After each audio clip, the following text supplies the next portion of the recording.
Assalamualaikum warahmatullahi wabarakatuh. Selamat datang di channel Orang Jawa.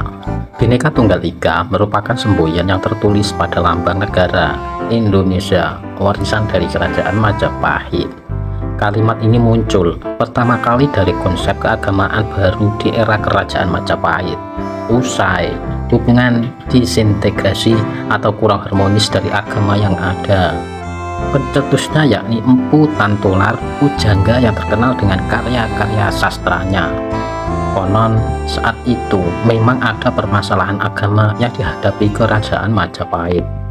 Awalnya hubungan agama Hindu Siwa dan Buddha Mahayana memang cukup harmonis dan berdampingan. Namun saat pemerintahan Majapahit, waktu itu masih jelas bahwa kedua agama itu terpisah satu dari yang lain.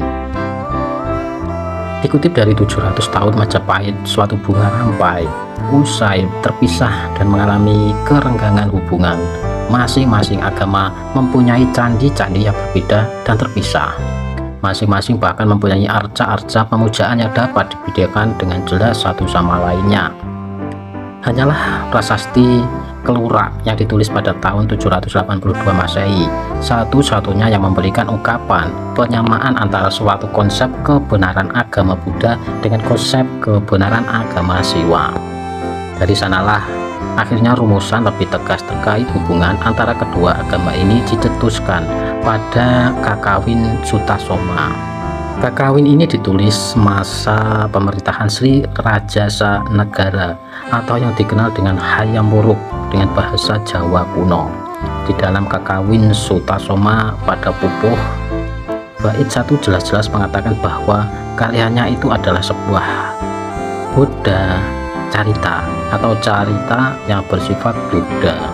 Sementara bait yang mengandung ungkapan Bhinneka Tunggal Ika itu terdapat pada Pupuh dengan bahasa Jawa kuno yang berbunyi Ruaneka Datu Winuwus Woro Buddha Wisma Bhineki Rakwa Ring Apan Keparwanosen Mangka Ang Jinatwa Kalawan Siwatatwa Tunggal Bhinneka Tunggal Ika Tanbana Dharma Mangrawa. Bila diartikan ke dalam bahasa Indonesia Pupuh, poin 5 itu berbunyi dikatakan bahwa mereka yang terpilih Buddha dan Wisma merupakan dua elemen dasar, tidak tunggal terpisah itu konon karena dapat segera dibagi dua.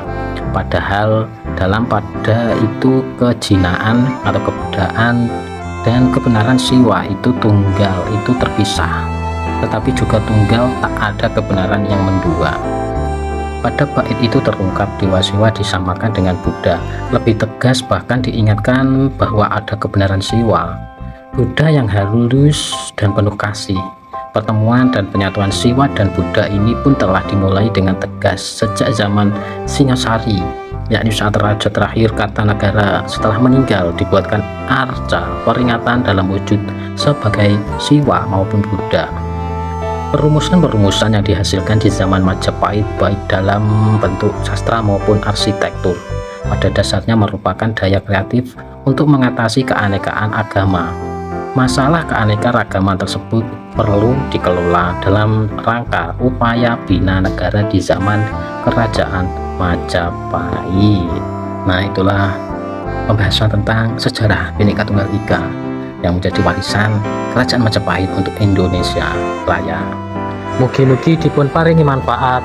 Matur nuwun.